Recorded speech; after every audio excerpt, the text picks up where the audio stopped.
In 2021, we left our good-paying jobs close to the city of Philadelphia and headed for a country life in the mountains of West Virginia. We had a piece of land, a camper, a dream, and each other. Since then, we've worked hard to start our life here, and we're taking on the biggest challenge of our lives, finishing our Barndominium dream home. Our biggest hope is to inspire others through our journey, because it is possible to follow your dreams.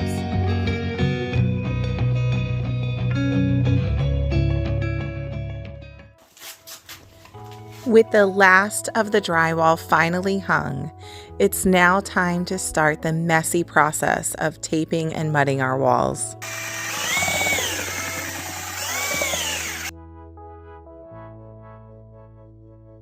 All right, guys, as you can see behind us, we are actually doing the mud and tape of the walls, which is really exciting because one of the things that I was most excited about was getting to this point of the build, because once you start getting to this point where you're putting the walls are up and you're starting to mud, that's when you know we're getting closer and closer to that finish line, right? Definitely, and just the fact that now we can actually see what our house looks like because there are walls up.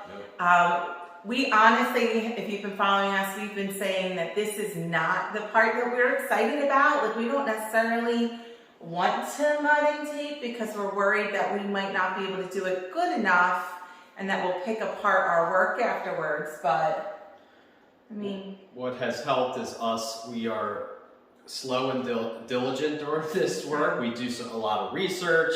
We have friends that can give us tips and suggestions. So, you know, it's just trial and error, taking our time, right? As a suggestion, trying rooms that maybe aren't as, you know, walked in as much. So like the utility room, if you want to start there, you know, just to get some practice. But, you know, I think as we're continuing to do the build, we're beginning to build up more and more confidence in our skill set. So I think that has helped. So before we get started with doing more of our taping and mudding, let's just recap real quick how our drywall hanging went, because we really didn't video much of that. No. It was, some of the spaces were hard to get to. We were just so laser focused on just trying to get it and do it right, that we didn't always set up the camera, and then we just had pieces of footage. It just didn't feel cohesive, so we really didn't do much on that. So do you want to talk about your experience with that? My personal experience with hanging the drywall. So being that we did the framing and the electrical, and I'm thinking, man, this got to be easy, right? You're putting up big sheets, screwing it in. I mean, what? It can't be that hard. Well, after trying it, it's not that easy, and it's time consuming. Every wall has a measurement, a cut, drill, you know, and then, oh, it's off a little bit, then you have to cut and trim. And it's definitely more complicated than we thought, and you actually made me feel a lot better one morning when we were kind of going, man, this is taking so long, because you're like, but we have a 2-story house in the middle. It's just all open, but it's 2-story, and our sides are really like a story and a half. So when you actually calculate it out, our 1,300 square foot becomes like 2,200 square feet in terms of hanging and taping drywall. So now we're on to the mudding and taping, which both of us would agree we weren't too excited about. Yep, one step at a time, one day at a time. You can get through it just like we did. Are we ready to tape and mud? We can do it. Well, I had my coffee, which is good. So as you mentioned, 3 coats. So if I had to guess, there's over 500 screws, so I'm going to have to do that 1,500 times before we're done. Don't think of the negative. All right. Come on, we got One this. step at a time. Like I said, this is what I've learned early in my career. Actually, as a restaurant manager, my boss told me, Eric, you're never going to finish everything on your checklist. Do your best to complete as much as you can and then save it for the next day. Well, I've actually taken that throughout the course of my life, and I'm using it for this house build. I'm going to do everything I can. Whatever I don't finish, I'm going to save for the next day. That's all we can do. I'm just going to crack the whip, and we're just, when he says he's done, I'm going to make him do it. Yes, she cracks the whip, for sure. When we're done, we're done. We know when we're tired. All right, but are you ready? I think so.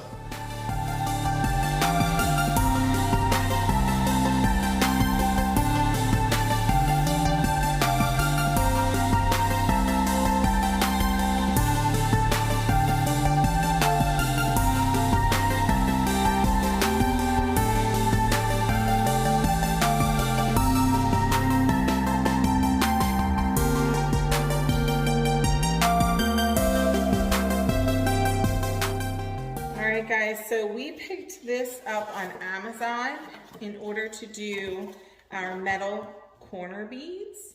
So this is a nifty little tool that we were recommended to get. So we're gonna try it out. Let's see.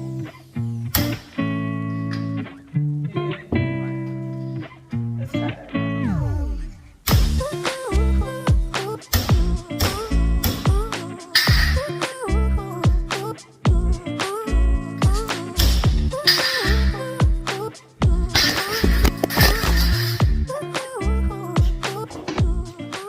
So after I hit my finger and this fell off and hit the camera and knocked it over, I watched some reviews on what to do, and it does say you have to hit it pretty hard, and they were using a mallet.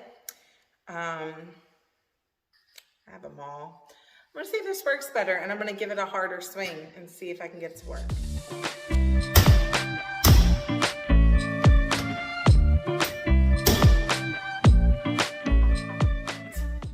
Working pretty well, to be completely honest. Yeah, I'm actually really impressed. It holds it on there really well. It saves us a bunch of time because we don't have to add a whole bunch of screws. Once we get good at it, it should be bing, bang, boom.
Thank you guys again for joining us on this journey as we quite literally build our dreams in this beautiful place out here in the country. We are so excited you guys are along with us, and don't forget to like and subscribe, and we'll see you all next time.